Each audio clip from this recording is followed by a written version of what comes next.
learned from a bunch of dating books that, you know, as a man, you need to be the provider, protector of the date, you know, especially if you're in a heterosexual relationship. Right. So you should walk on the sidewalk closer to the traffic, you know, when the cars are coming, so that your date would feel safer. And I took it to heart.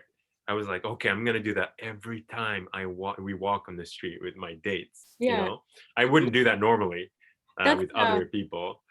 that's really Um, funny. Sorry to interrupt, but yeah, I wanted to comment because you're right. Like, just kind of growing up and observing and hanging out with like different guy friends, kind of thing.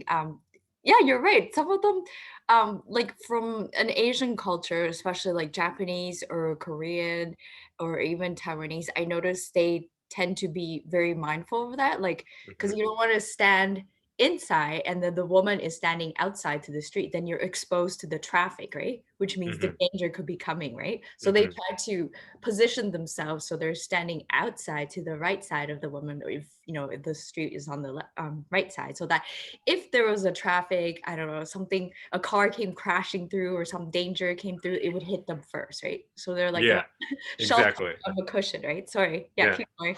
So that's the gist of it, right? And I took it to heart.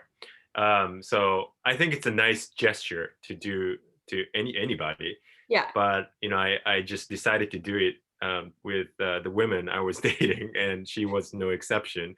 And I would make extra effort to go to like that side every time we were walking on the streets, because you walk a lot in Hong Kong.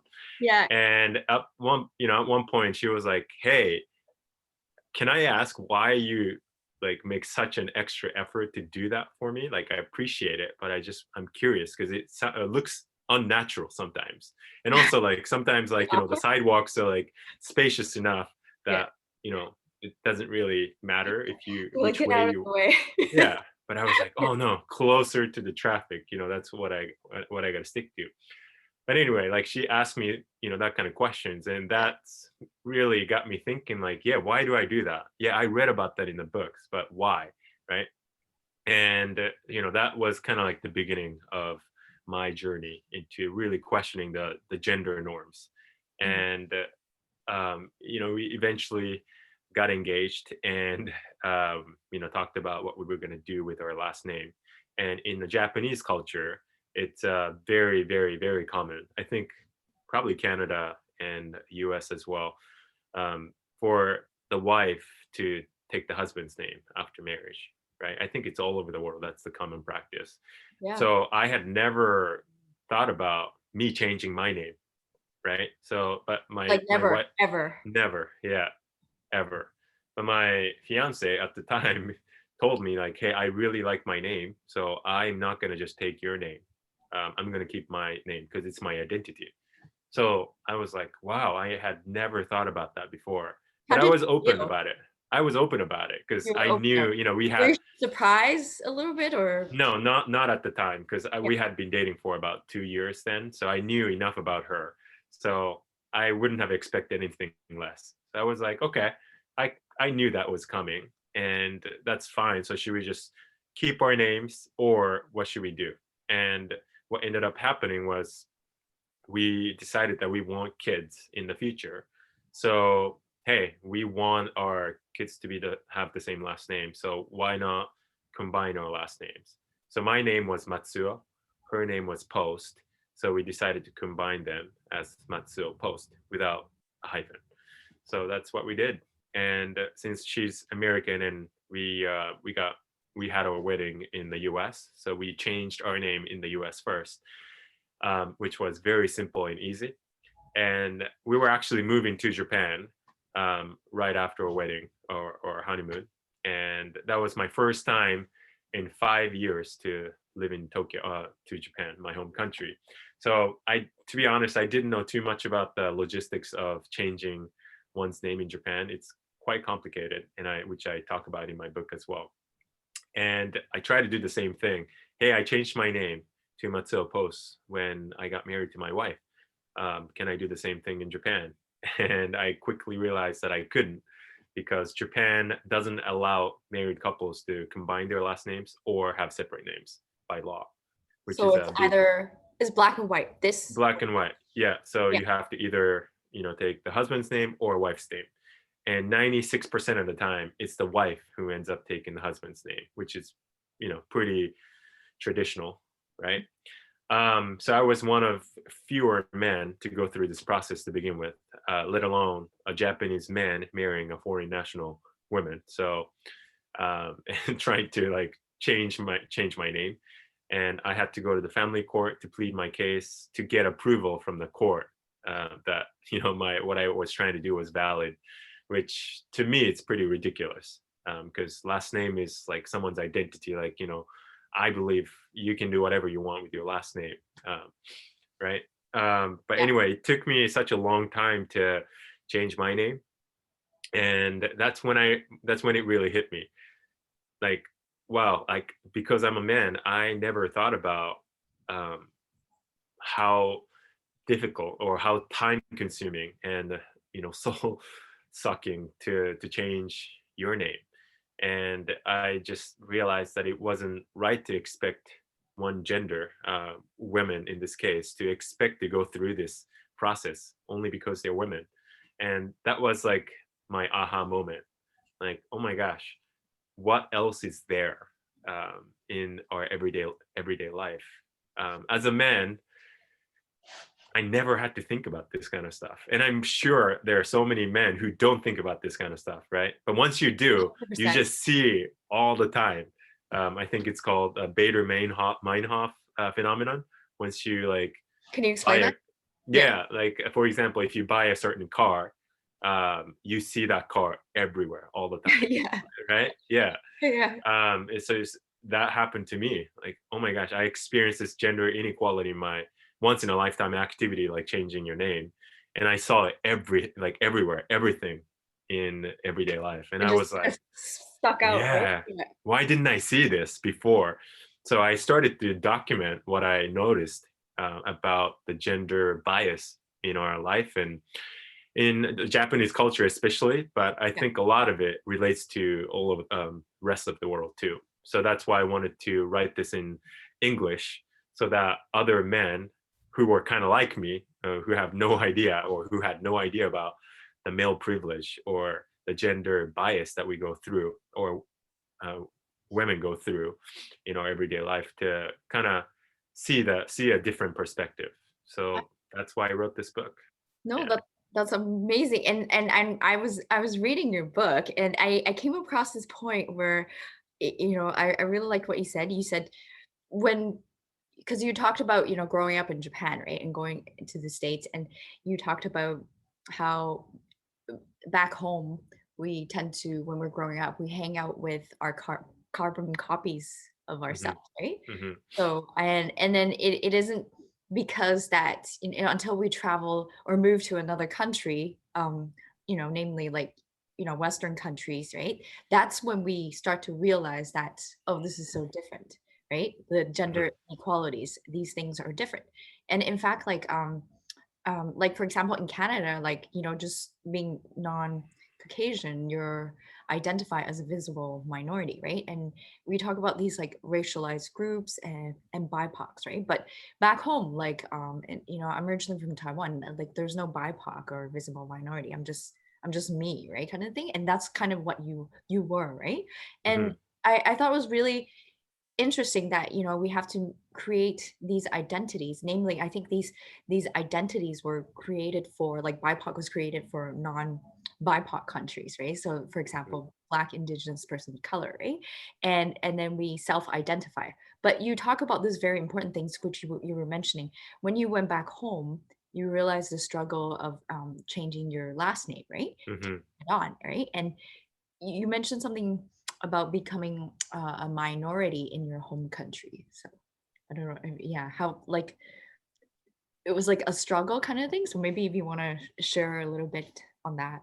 Yeah, so that was kind of like the phase that I had where I couldn't really put an identity to my being because I grew up in Japan, very homogenous part of Japan, about an hour west of Tokyo. Everyone like literally looked like me.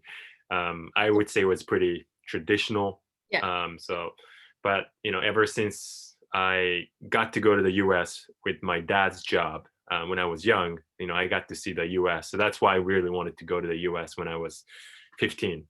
So I went to the US for high school and college, and I worked there for a little bit. So I ended up being there for about 8 years. Mm. And then I came back as a young professional, and the Japanese society expects me to be or behave in a very Japanese way, right? Because I am Japanese, I look Japanese, I speak the language, but Yeah. I spent 8 years of my adolescence in the US. So that's a pretty significant amount of time, your formative years, right? So Yeah. part of me wasn't, you know, that Japanese, you know what I mean? But Yeah. I'm by no means like I'm not American, but I'm not that Japanese. Like, who am I? I don't feel like I can connect to, the Japanese local friends that I used to have, or, the non-Japanese people in Japan. So like, I was kind of stuck in this like box of, or I couldn't be in like any particular box.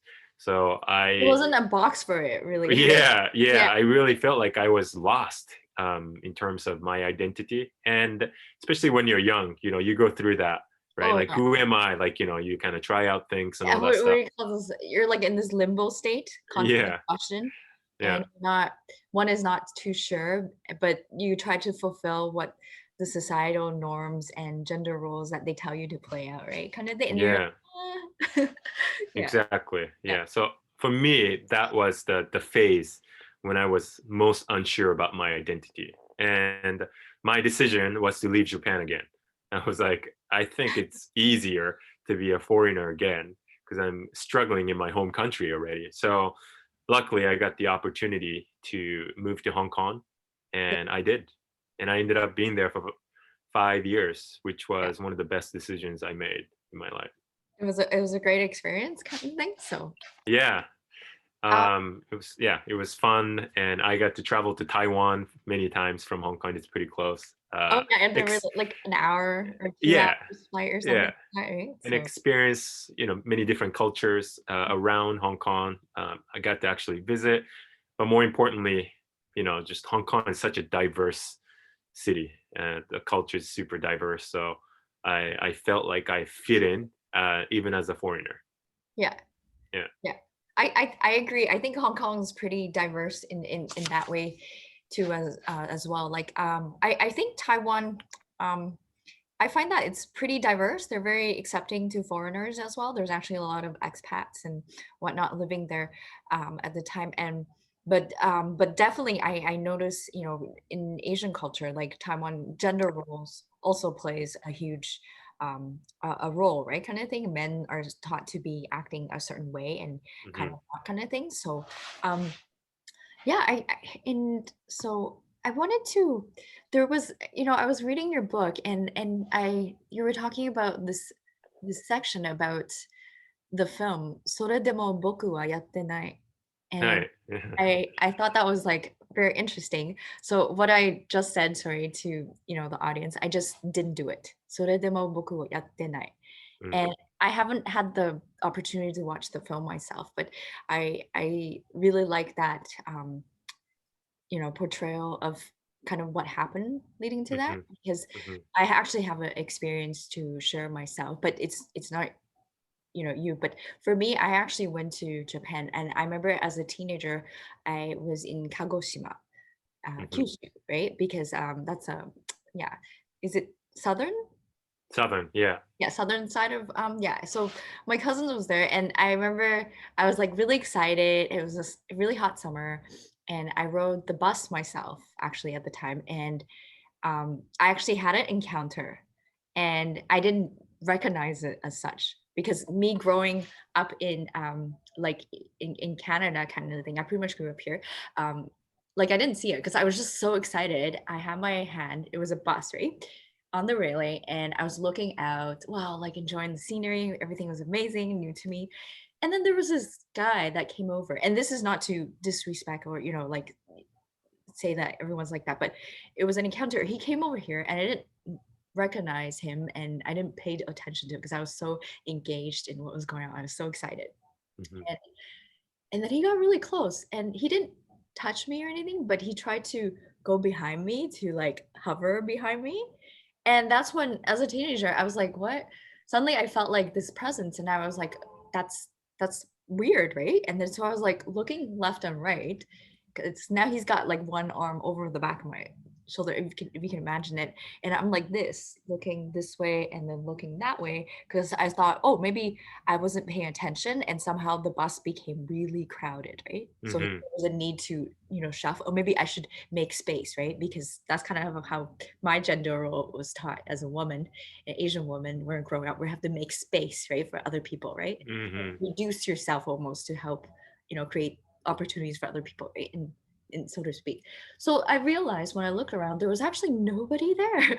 Like there was people sitting there and there's still empty seats. And so I'm looking at the sky and I'm like wondering, what are you doing? Right. So I didn't say anything. I was being polite. I kind of ducked under to like move away kind of thing a little bit. And then I got caught up again looking at the scenery. I was very excited. And then he came over again and he like got closer this time, right? So now me being, because I probably could maybe pass for Japanese because I wasn't speaking. I was just looking, right? And I'm Asian, right? Because hard to tell, right?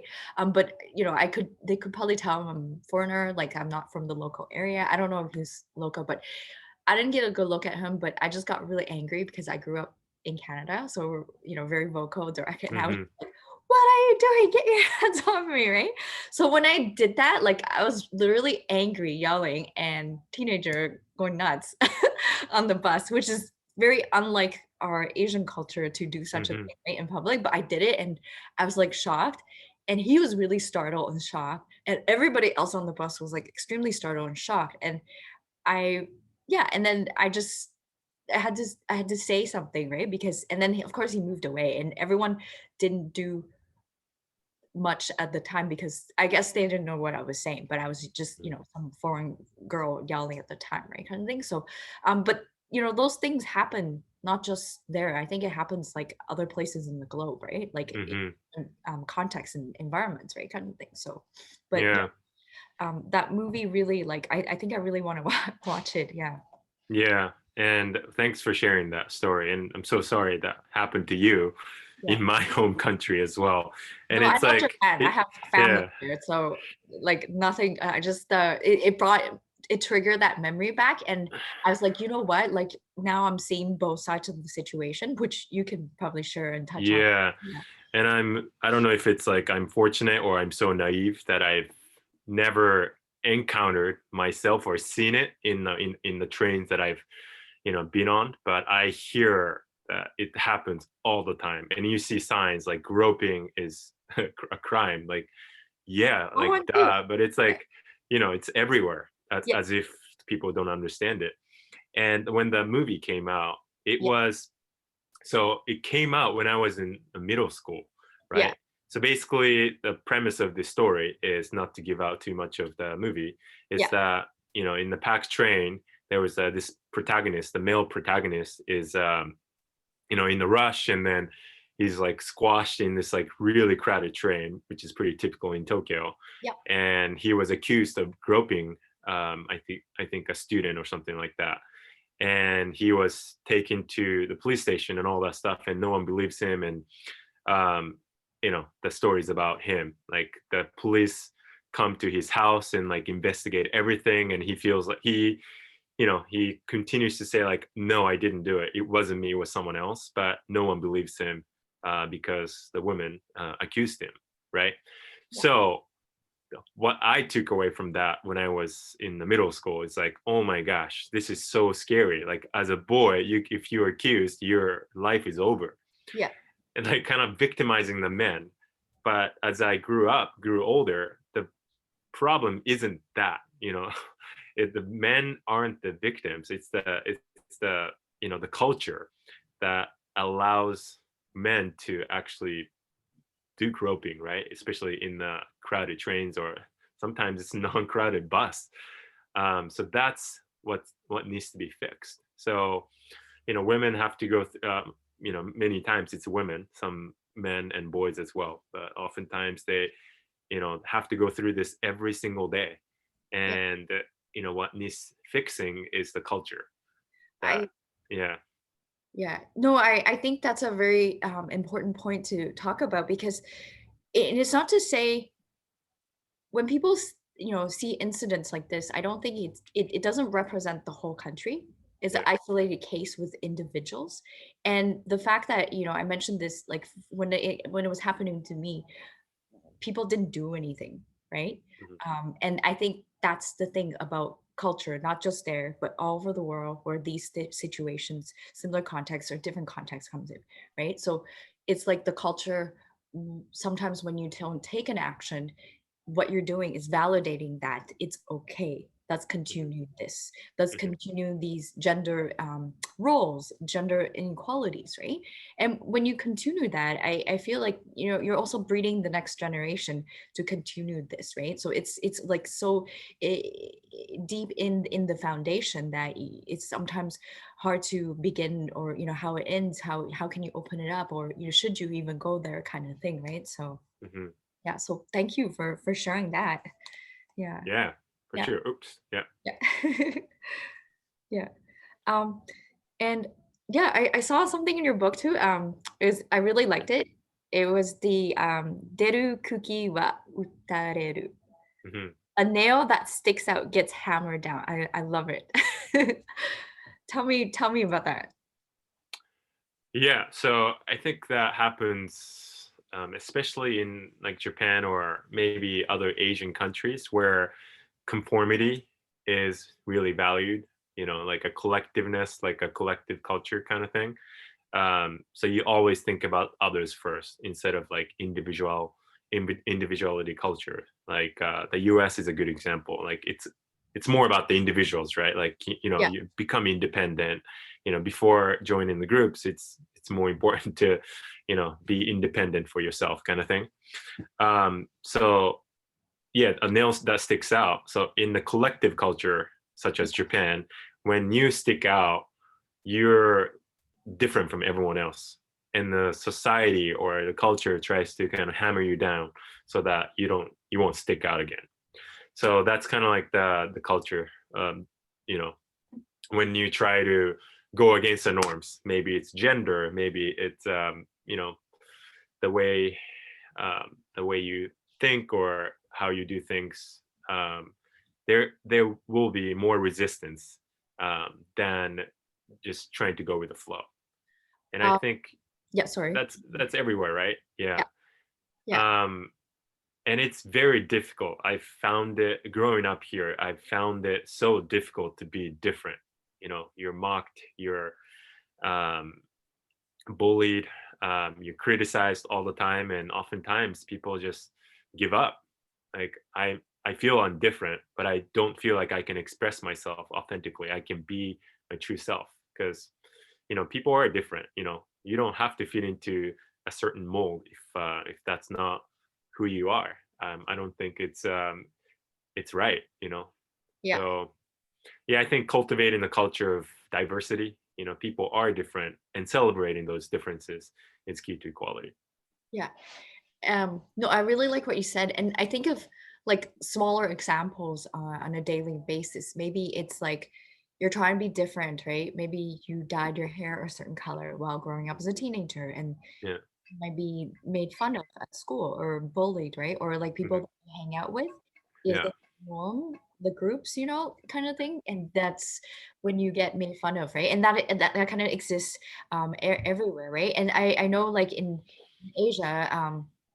For example, uniform, right? Collective society, right? So you go to school, regardless of it private or public, you wear a uniform back in the days, right? So you're very structured.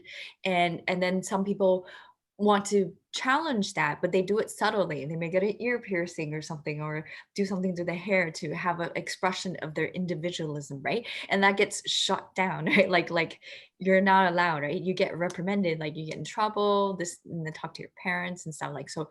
And that's very interesting because in the States, that's like that's so it's so liberal, like in that sense, like everybody just kind of does whatever. You can express yourself in different ways, be a part of different groups, right? And then you try to Hmm. um and people know that different groups exist kind of thing. So I thought that was really interesting how that quote, a nail that sticks out gets hammered down, because that speaks not just to that, but many other realms too. For example, like in the case of like other countries where women have to be suppressed, right, or experiencing domestic violence, right? So maybe they try to ask for help, right, but nobody helps them, and they keep brushing it off and brushing it off until like it's nothing, right? I'm not sure if I'm quoting the movie correctly, but there was a very famous film called the Salesman, and I think it was a depiction of a husband and his wife. And I don't know if it was the right movie, but there was a story, so a scene where somebody breaks into the house or something because the wife didn't lock the door, and she was assaulted, right? And Hmm. when the husband came, and of course he was angry that situation happened, but it's embarrassing, it's shameful. Like, no, don't talk about this. If you bring it up, like, you're just bringing shame to yourself, you're embarrassing, you're making a big deal, right? Kind of brush it Hmm. off. So I think, I mean, that's a very serious situation in a real context. Um, and the fact that you're being dismissed, and that's, Hmm. again, the gender roles kind of thing, you're dismissing it like, oh, it's no big deal. You become numb, right? And then you're that nail that gets pushed down, right? Kind of thing. You're like, okay, fine. Maybe it's not so big of a deal. Maybe I should just accept the situation it is. And if I make noise and complain, then I'm causing trouble. I'm disrupting the peace of what is socially and culturally acceptable. And in my gender role, I have to fulfill that, right? Kind of thing. So I Hmm. that's great because it speaks to so many things. Yeah. Yeah. And it often takes the nail to just like come out of the board, Yeah. to like for the society to be like, okay, well, we can't do anything with you because your nail is just too much, it's Yeah. stuck out too much, or it came off, so we can't nail it down. So that's something that I kind of encourage people to do. Like, I know it's easier said than done, but Yeah. once you're out of the board, like, no one can hammer you down. So let's just embrace that. Yeah. I think that's why I talked to you about this here, because I think it's really amazing what you're doing and what you're advocating for, because I feel like these are conversations that need to be had, and but not many people are talking about it because of the culture that is so strongly structured, right, all over the globe, right? Mhm. Which segues into my next question. Um, Perhaps you can share some insight. What would you have found to be helpful, that you could have learned, growing up as a little boy, into adolescence, and into adulthood as a man, that would have helped you become more aware of the gender, um, I guess, roles, on how to be true to yourself? Yeah. Honestly, I've been thinking about this, and I mean, there are a few things, but I really wish I learned more about dating, sex, um, and gender, at a younger age. Those are such taboo topics in, not just in Japan, but probably all over the world, Yeah, right? And then it's kind of like this like unwritten rule of, hey, we don't want to talk about that at home. We don't want to talk about that at school. Why yeah, don't you go figure out in the real world? yeah, yeah, And I think that's part of the big problem of boys not understanding what sex is, what consent is, and what you see on pornography is acting. It's not real, right? yeah, I'm one of probably many boys and men who struggle with that, yeah, with pornography too. This might be the first time I'm, sharing this on publicly, but it's and I know there are so many boys and men out there who went through something I did as well. And I wish I knew. Now, I've thought about it, and I'm much older. So I know, I what I did was like, oh man, like, I see how it happened, but I wish I knew way before so that I could have made better decisions, about like dating, sex, and gender. So I yeah. would say, yeah, those three are pretty big topics. Yeah. Yeah. No, thank you. Thank you very much for sharing such exclusive, intimate information about that, because I think that's very true.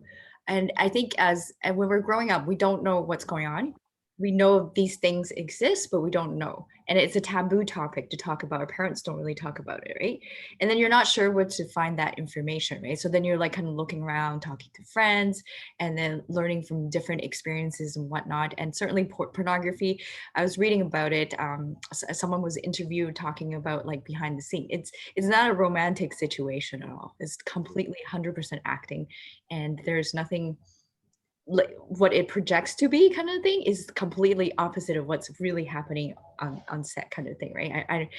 And so I thought that was really interesting, and yeah, and I think it really helped because having learned and experienced all these things up to date, right? That's something maybe as parents, people can continue to bring that and share that and shape the next generation in terms of their, communication to their children, and how the children will learn and develop and grow up, right? Kind of thing. I wanted to touch on because a couple of years ago, I read a really, really interesting article. I can't find it anywhere for the life of me, but it was about a man. He was actually he wanted to become a woman. Mhm. So in that experience, he talked about how he had saved up money and actually went to get his surgery so that he transgendered. He became a woman, and he talks about intimate details about how he went through the surgery and the sensation of having basically a penis merging into like a vagina kind of thing, and he talks about that sensual aspect of it. And I thought that was very brave and courageous, because again, those topics are taboo. And if a man or a woman was growing up, if a woman wanted to become a man, like, Mhm.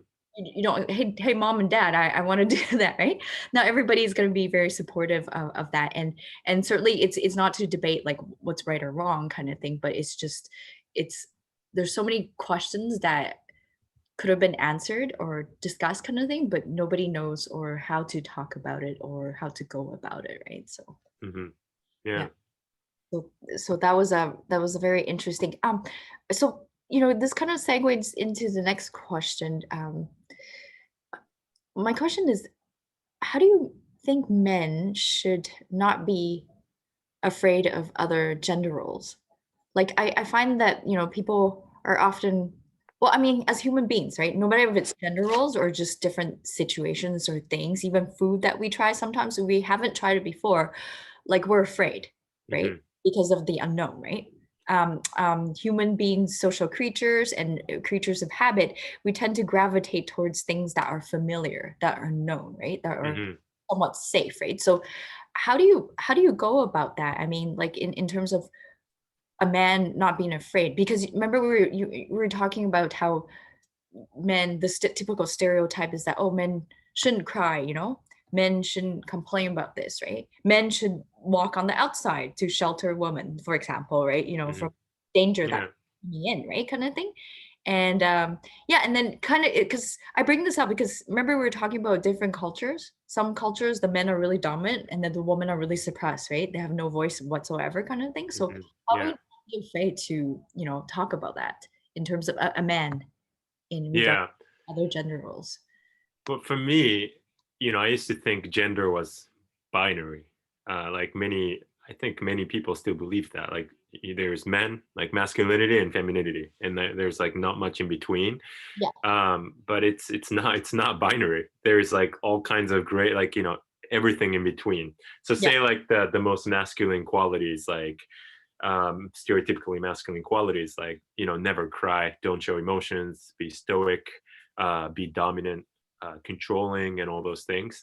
And then on the other side of the spectrum, the femininity, which is more being submissive or empathetic, caring, and all those things. yeah, And to me, those are all beautiful qualities. Um, but when you're, because you're a man, say as an example, if you're a man, yeah, um, or identify yourself as a man, if you only focus on like one side of the spectrum, say like masculinity, you're only exploring like a part of the human being, because both masculinity and femininity, for me, it's like are beautiful qualities. They have beautiful qualities to be a good human, and I think everyone should explore that. Just because you're a man, are you not? You shouldn't express the feminine qualities. I don't. I think they should. I think we all have those qualities within. Yeah. The hormones and the social constructs and all that stuff. Men uh, who identify people who identify themselves as men, they might naturally have more masculine qualities, but I'm we all have the feminine side as well. Same thing for people who identify themselves as women. Yeah. You might have natural tendencies to go towards this way, but Yeah. it's like being independent, being having control, and showing aggression and anger. We all have that. So I think you know knowing that like gender is not binary. You're all most people are in this gray area, and that's life, like that's being human. And I think it's beautiful to kind of you know explore the spectrum. And for others, it's important to embrace that. Um, so that's when I started to see gender in that way. I was able to really let myself free. Like, oh, this is a human quality. It's not just like femininity. And You feel because really. yeah, yeah. It's like it's okay. Yeah, yeah, it's being a human. It's okay to um feel things, feeling emotions and expressing them in a constructive way. Um, it's okay to, you know, be caring. It's okay to want to do household work. It's okay to do uh, to care for your child. Yeah. And that's just being a human. That's just because you like doing those things doesn't make you less of a man or anything like that. And if you're a woman, and if you like to work really hard and focus on your career, Yeah. play sports, that doesn't make you less of a woman at all. Like that's just being a human, I think. So Yeah. I think that mindset is something that I try to focus on.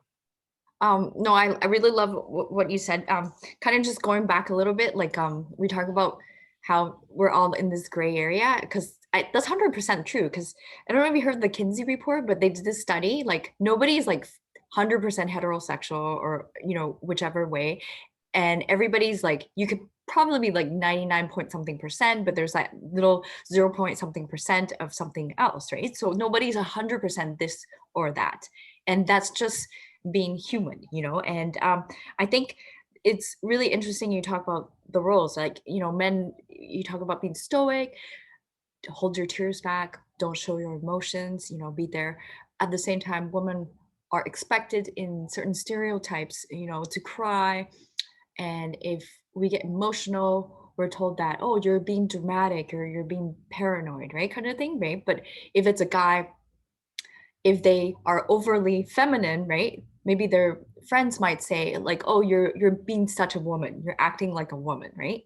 Or like the term like you act like a pussy or something like that, right? So, Mm. and all these terms and names, labels that come about is because of the lack. I think again back to that what we were talking about earlier, the lack of clarity when you're growing up. We had questions. We're not sure what are questions and where to what ask and what to ask, kind of thing. um, I recently I was working on my other book, but I'm gonna share a little bit here. I was writing an entry called I'm the husband of me, kind of thing. So because as a woman, you mentioned like being independent, individual, kind of thing. Like I feel like even like cleaning up, helping out at home, kind of thing. Women tend to are expected to do those things, right? But whereas like for me, like I do those things and a lot of other women too do those things, kind of thing. So if you compare it to traditional gender stereo role types, kind of thing, you're like more masculine because you're taking on those individual tasks, right? And focusing on different areas compared to what is traditionally expected for females, right? Kind of thing.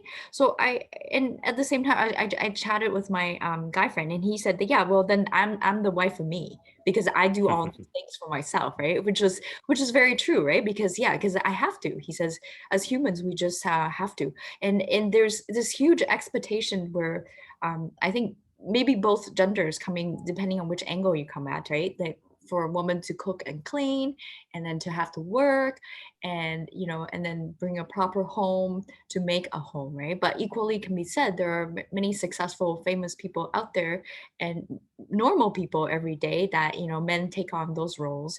They might be better chefs in the kitchen, right? And they're Hmm. better at doing things, right? And they take over that role. And yeah, it doesn't always have to be your gender that defines the task, the division of labor, right? So I think that's Totally. Yeah. yeah. Okay.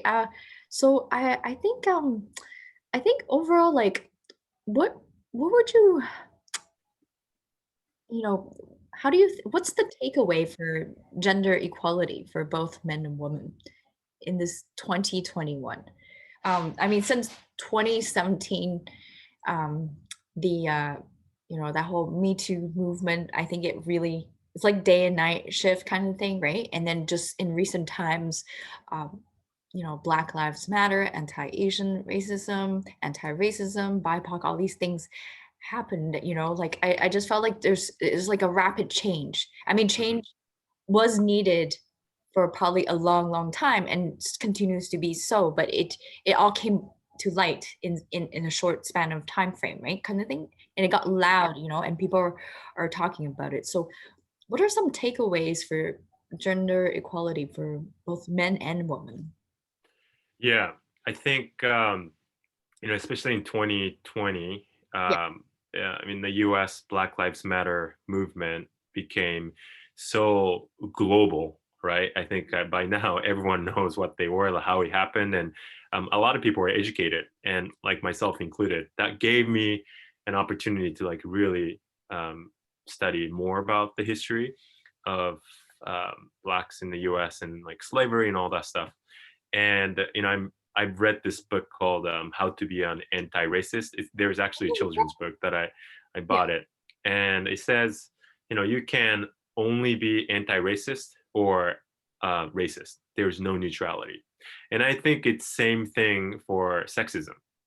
Yeah. You can because um, let me back up a little bit. The reason why there is no neutrality between anti-racist and racist, if you're not racist, you're all racist. If you're acting not racist, you're a racist because this system, basically, that especially like in the States, the system is set up so that if you're not going against the system, it's you're basically a racist. So that's what the author is saying.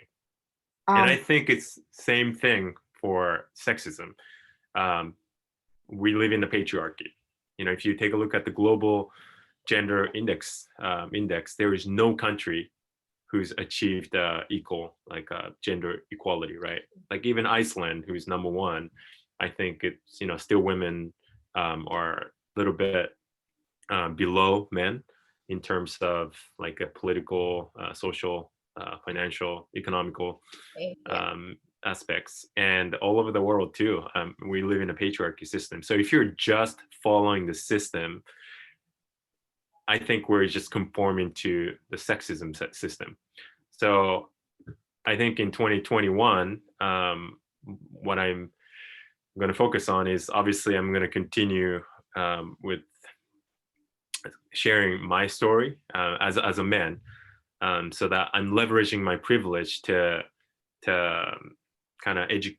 I don't want to say like educate other men, but hopefully they'll see what they won't see, what they haven't seen before, Yeah. because they're men. So that I think that's something I can do as a man in the work of feminism. Because if you're just conforming, if you're not doing anything about sexism, um, you're conforming to sexist system. Does that make sense? Yeah. Yeah. I think it kind of speaks to what we were talking about earlier. Like to do nothing is also to validate and accept. Exactly. Yeah. The trend, right? Yeah. And that's exactly what it is. And I think those are very good points to bring up because maybe other people, other men, right, or women, they've already became aware of it, but then they're not able to really go into it. But now there's an opportunity because we're talking about this now, right? Hmm. Telling people that this is possible, it's okay, right? This is where you can Yeah. find the comfort of your being, the comfort of your soul, your identity, your skin, right? Kind of thing. Hmm. And I like what you said earlier about what was it the quoting the book, you're either was it anti-racist or racist? So And yeah, how to be an anti-racist. okay, yeah, because Yeah.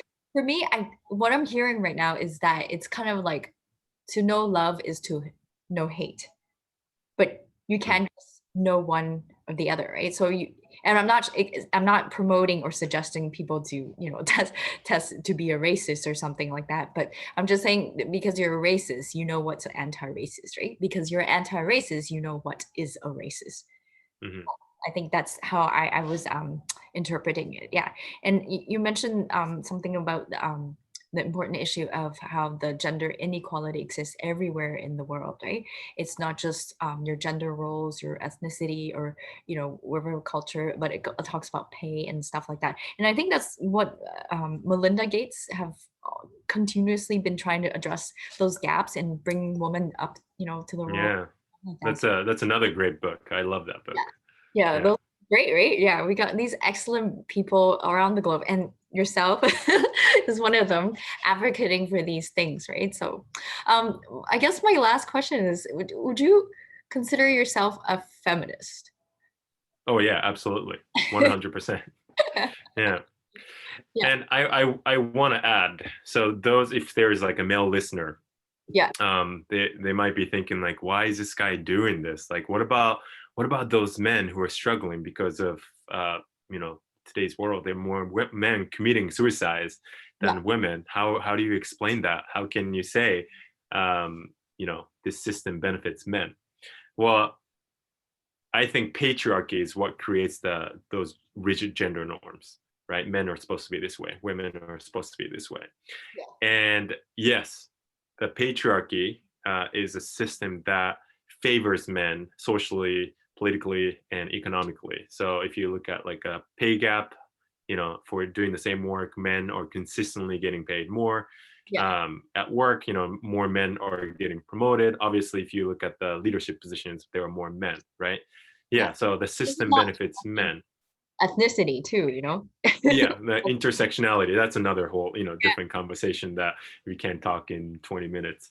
um but at the same time, when you put like one say like a men into this men box, and like, hey, because you're a man, you're supposed to focus on your career, you're Yeah, supposed to be the provider, you're supposed to be the protector of your family, yeah, and don't give him the opportunity to explore all other beautiful things that are considered, say, like feminine.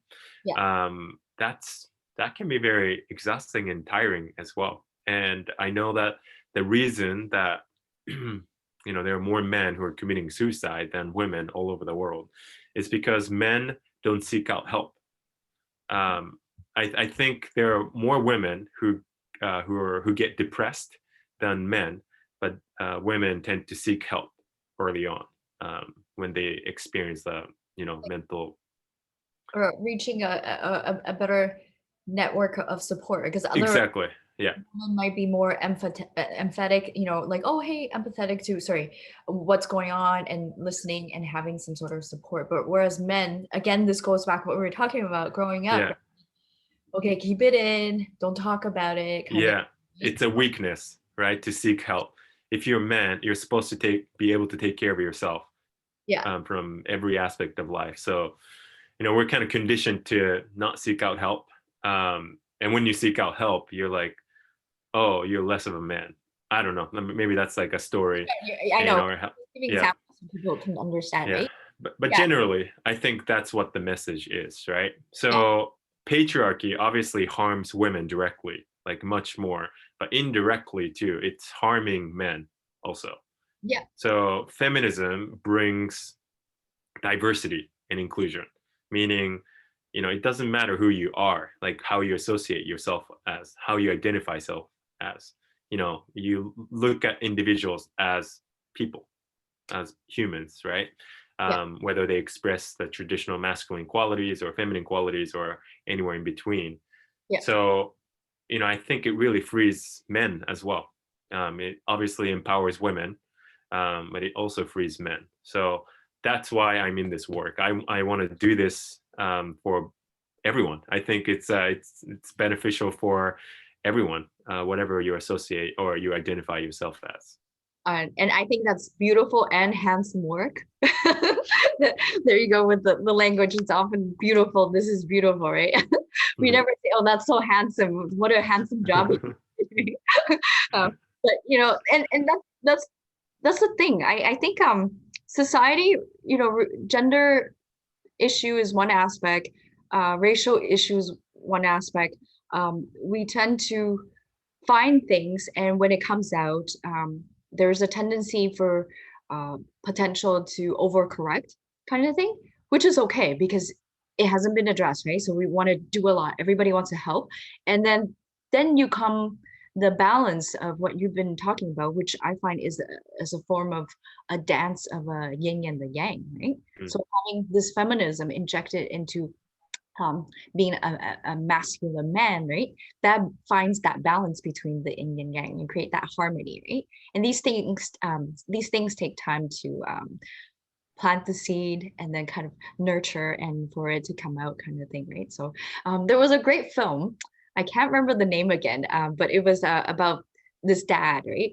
He spent his whole entire lifetime trying to be like the good husband, the dad, caring about his kids and whatnot. And finally, in his 70s, like the mom passed away, right? So, and the dad says, "Hey guys, you know what? I'm actually gay."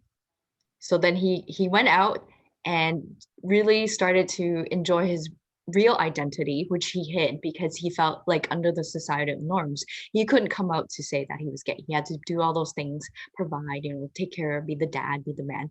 And he kind of just lived out the last 2, 3 years of his life being like 100% what he felt inclined and natural to be, right?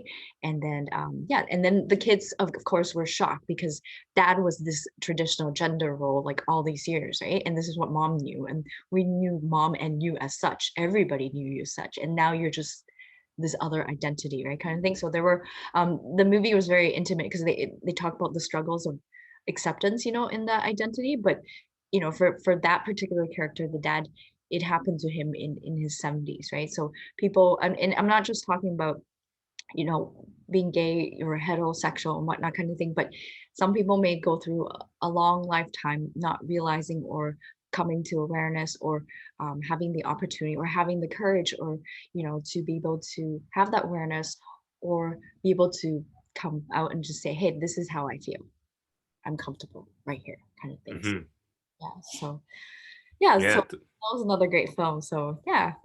Um, yeah, and I kind of just yeah, wanted to wrap up today's session, and I really want to thank you for your time and for being on this talk together to explore different topics, lots of topics actually. And thank you very much for sharing your journey and intimate moments and as well. So do you want to tell us how to access your book?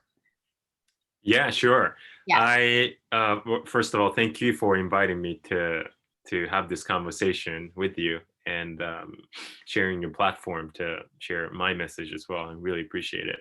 Thank My you. book, I Took Her Name, is available on Amazon all over the world. And you can just type in the title of the book, I Took Her Name, into the search bar, or type my name, Shu Matsuo Post, Yeah. and it should show up. And right now, I have 3 versions of the book: Kindle, paperback, and hard copy.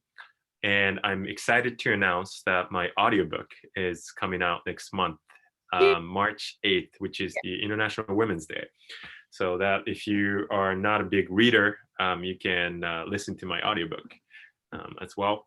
And I have a website called shumatsuopost.com Yeah. where I update the work that I've been doing and I have a blog that I just started as well, Okay. and it's bilingual, so it's in Japanese and English.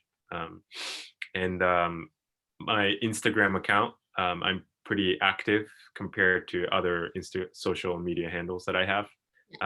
And my page is at Shu Matsuo Post. Okay. No, that sounds great. And are the books available in Japanese as well, or?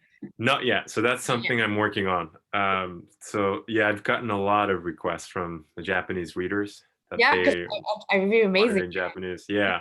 Hopefully, they'll So, translate to Chinese too. I would love that. Yeah, Yeah. yeah.